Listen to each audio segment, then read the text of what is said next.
modernizing traditional Indian cuisine is pretty much fashion these days, isn't it? Although I think it can be quite the risky undertaking. However, I've heard that Indigo here at the beach Rotana has mastered the art of marrying modernity and tradition. So let's go and put this to the test.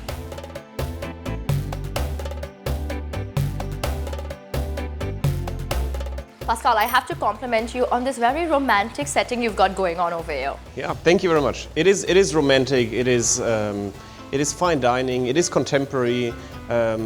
Yet it is relaxed and vibrant. All right. So tell me what makes you all different from all the other Indian restaurants. I mean, mainly Indigo is full on the flavor. This is all what we concentrate about. With Chef Nitin, we have someone here who gives a very innovative, a bit of a surprising touch to each of his dishes, which go towards the classics, with some innovation, as said, and then also some completely new concepts that we bring in the Indian cuisine here. All right, you made me quite hungry with all the wonderful things you've told me, so let's go and see what the chef has for us.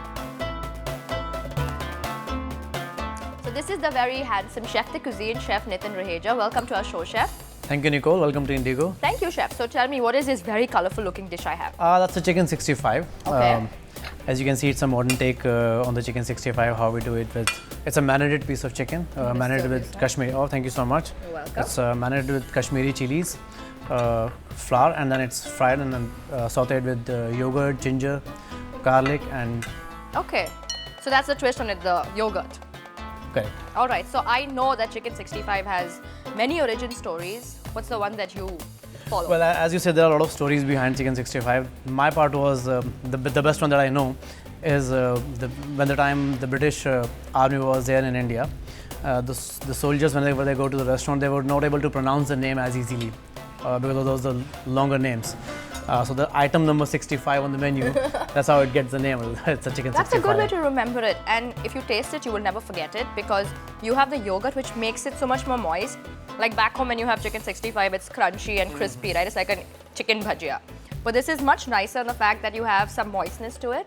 And the pepperiness of the rocket plays off very well against the red Kashmiri powder that you put in the chili. It's always about the journey that we, as I said, it's always about the journey that we go through while we are having. It's just the flavors that we travels into your palate. So that's the whole concept. It's a wonderful journey so far. So Chef, this is unlike any other Sikandari Ran I've ever seen. How do you all make it differently? Well, I would say that let Asanka cut, he'll serve it to you, and then in the meanwhile I'll run it through. Okay. So basically it's a lamb leg, we just marinated with salt, Kashmiri chili, ginger garlic paste, sherry vinegar. We leave it in the marination, and then it's stewed in that for the pot roasting for around 5 to 6 hours with whole spices, onion, carrots. Oh, wow. And once it is done, then we pull off all the meat from the bone, and it is assembled again with prunes, cheese, pickled onion, as you can see there, cherry tomatoes, and then it's covered with the dough, with the roti dough, and then it's served. And that's for like the dum, right? Yeah, and the juices that we have separately, then we reduce and then we make the gravy out of that. Okay. Oh, even the naan is so beautifully crisp. Now you can see the cheese is stretching out. So that's definitely a twist, right? Yeah, sure. And then I give you some sauce for that. Yes, please. So you have... and the sauce is made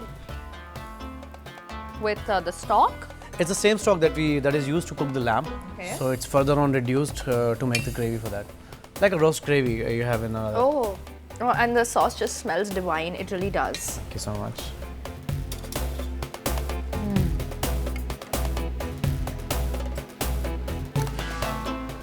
What was it?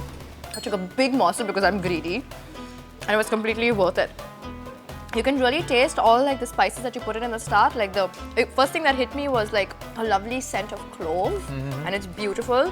And then you can taste things like apple and pickled onions. Correct. As I said, it's about the journey. It's about the combination of the flavor. It has to have sweetness, sourness, some slight bit of bitterness from the mint, the freshness of the mint as well. Okay. Then you have all the flavors, sweet, sour, Because they bitter. all like counteract each other. Correct. Wonderful. And the pungency and the sourness from the pickled onion is and you know what what the balances best it part out. is that it all helps the lamb taste less gamey. Like some people don't like the gamey taste of lamb. It makes it taste less lamb.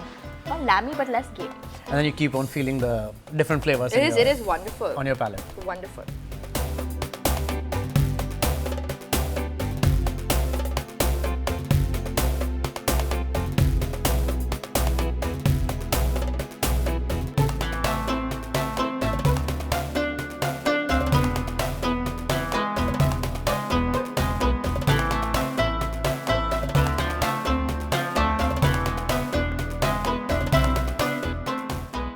So now for dessert, I have mung ka halwa with a mint ice cream.